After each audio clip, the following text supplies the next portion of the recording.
Six, though, were tough, obviously. They weren't as easy. You guys have made the playoffs the last two. You know, certain doors have opened because she's come to the Fever, and you have to respect that, and I love. Kelsey Mitchell has always been the quiet storm of the WNBA, the one who never needed the spotlight to validate her greatness. For years, she carried the Indiana Fever through the darkest seasons of the franchise's history. When fans stopped showing up, when opponents treated Indiana like a guaranteed win, when the franchise cycled through coaches and half-hearted rebuilds, Mitchell remained. She was the one consistent presence, grinding through the pain, the blowouts, the forgotten seasons. But when she finally broke her silence about Caitlin Clark, it wasn't just another interview. It was a defining moment. Mitchell didn't just speak as a player. She spoke as the survivor of the Fever's worst years, as the foundation that has allowed this current renaissance to even exist. And in doing so, she changed the entire tone of the WNBA's most important conversation. She could have been bitter. She had every reason to be. The attention, the headlines, the sellout crowds, none of it came when she was dropping 20 a night during Indiana's 5-win campaigns. But instead of resentment, Mitchell gave us honesty. She acknowledged Caitlin Clark as not just a teammate but a phenomenon. She admitted without hesitation that Clark has changed the world, changed the dynamic of basketball itself. What makes her statement even more powerful is what it represents for the Fever as a whole. Kelsey Mitchell is no stranger to false hope. She knows what it feels like to walk into a locker room where belief is in short supply. For 6 seasons, she was forced to smile through interviews about building blocks while carrying a roster that could barely compete. But now, after surviving that wilderness, she's seeing the payoff. Aaliyah Boston arrived, anchoring the paint and giving Indiana a real interior presence. Lexi Hull brought grit, defense, and an unshakable motor.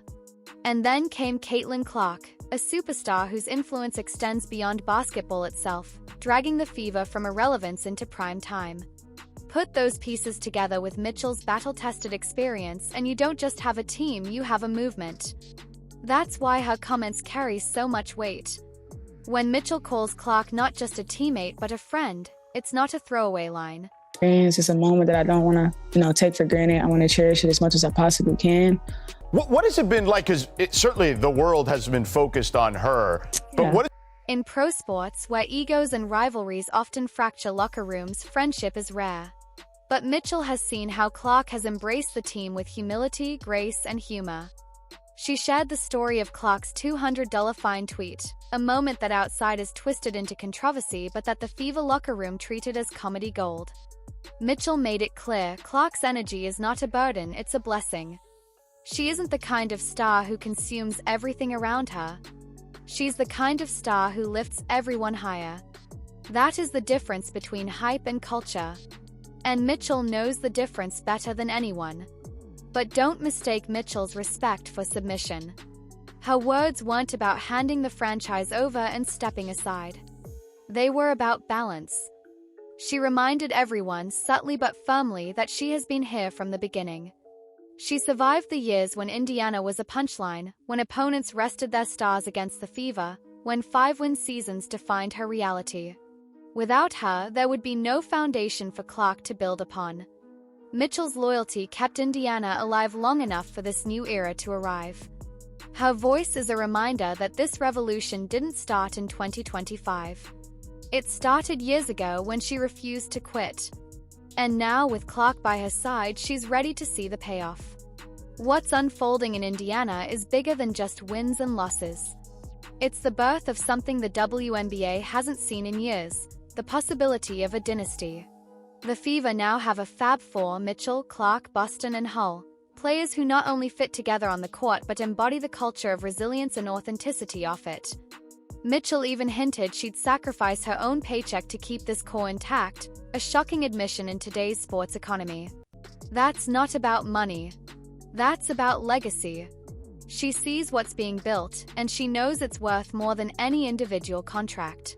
In a league too often fueled by petty rivalries and public shade, Mitchell just flipped the script. Respect and honesty can build something stronger than ego ever could. This is why her comments matter. They weren't just about Clark. They were about the WNBA itself. For too long, veterans and league Who we are and respect the game at the same time. So I think it's a lot of just competitive nature at the end of the day. officials have tried to downplay Clark's impact, framing her as a media creation or a passing fad. Aisha Wilson's digs, Cheryl Swoop's comments, even the commissioner's hesitant embrace, all of it reflects an unease with change. But Mitchell isn't running from it. She's running toward it. She's saying what everyone else is afraid to say. Clark is not just a great player. She's the needle. She's the one shifting culture, altering perception, and dragging the sport into a new era. And Mitchell, the one player who had every reason to resent that shift, has instead chosen to embrace it. That's leadership in its purest form. Think about the symbolism. For years, the Fever were a graveyard for careers, a place where promising players went to be forgotten. Now, thanks to a combination of Boston's dominance, Clark's superstardom, Hull's hustle, and Mitchell's loyalty, they're the center of the basketball world. Every game is national news. Every storyline runs through Indiana. And at the heart of it all is Kelsey Mitchell, the survivor who finally gets to thrive. Her words aren't just about her teammate. They're about herself, her journey, her belief that patience and loyalty can still matter in an era of constant movement and instant gratification.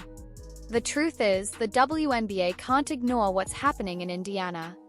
While the old guard spends energy nitpicking Clark or dismissing her impact, the Fever are building something sustainable. They've taken the league's laughingstock and turned it into its most marketable, most talked about, most dangerous team. And they've done it without tearing themselves apart from the inside. Mitchell's voice is proof of that. She isn't fighting Clark for the spotlight.